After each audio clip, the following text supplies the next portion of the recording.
எல்லாருக்கும் ஒரு குட் நியூஸ்ங்க. Thalapathy on fire. நம்ம தாவேக தலைவர் விஜய் அவர்கள் தன்னோட பிரச்சார கூட்டத்தை கூடிய விரைவில் ஸ்டார்ட் பண்ண போறதா நியூஸ் வந்திருக்கு. கரூர் இன்சிடென்ட்க்கு அப்புறமா அவர் எதுவுமே பண்ணல, எதுவுமே பேசல, இது வரைக்கும் எந்த ஒரு இம்ப்ரூவ்மெண்ட்டுமே இல்ல, அவ்வளவுதான் அவர் முடிஞ்சிட்டாரு அப்படின்னு சொல்லி கதறினவங்க எல்லாருக்குமே இப்ப வயத்துல புளியே கரைக்க ஆரம்பிச்சிருக்கும். நம்ம தலைவர் பிரச்சார கூட்டத்துல என்ன மாதிரியான பாதுகாப்பு நடவடிக்கைகள் எடுத்திருக்காங்க அப்படின்னு சொல்லிட்டு பாத்தீங்கன்னா, இனிமே தரைவழியில இந்த ரோட் ஷோ அப்படின்ற ஒரு விஷயமே இருக்காது.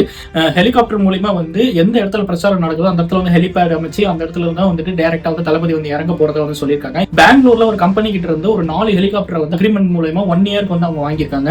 சோ இது எல்லாமே பாத்தீங்கன்னா தாவேகாவோட பிரச்சார மேலாண்மை பொதுச் செயலாளர் ஆதவ் அர்ஜுனா அவர்கள் திட்டத்தின் பெயர்ல தான் இது எல்லாமே செயல்படுத்த போறாங்க. சோ இனிமே பிரச்சாரம் ஒவ்வொரு மாவட்டத்திலையும் முன்ன செம்ம பாதுகாப்பா நடத்துறதுக்கு நம்ம தலைவர் திட்டமிட்டு இருக்காரு. பொதுவான மைதானம், அதாவது 1 லட்சம் மக்கள் கூடக்கூடிய மைதானமா செலக்ட் பண்ணி தான் பிரச்சாரத்தை பிளான் பண்ண போறாங்க. நம்ம தலைவரோட ஸ்பீச் சும்மாவே அதிரும். இதுக்கப்புறம் அவரோட பிரச்சாரம் எப்படி இருக்க போகுது, அவரோட அரசியல் ஸ்டாண்ட் எப்படி இருக்க போகுது, இது எல்லாமே வெயிட் பண்ணி தான் பார்க்கணும். அவர் இதுக்கப்புறம் என்ன பேச போறாரு அப்படின்றத நாமளும் கேட்கறதுக்கு ஈகர்லி வெயிட் பண்ணிட்டு இருக்கோம், எதிர்கட்சிகளும் வெயிட் பண்ணிட்டு இருக்காங்க. ஆனா என்ன ஒரு வித்தியாசம் அப்படின்னா, நம்ம வெயிட் பண்றதுல தலைவர் மேல இருக்க ஒரு அன்பு இருக்கு, அவங்க வெயிட் பண்றதுல பயம் மட்டும்தான் இருக்கு. தலைவர் பேச்ச கேட்க தலைவர் ஸ்டைல்ல சொல்லணும்னா ஐ எம் வெயிட்டிங்.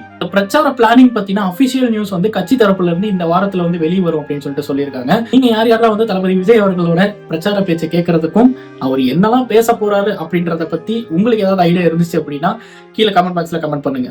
அரசியல் பழகுவோம்.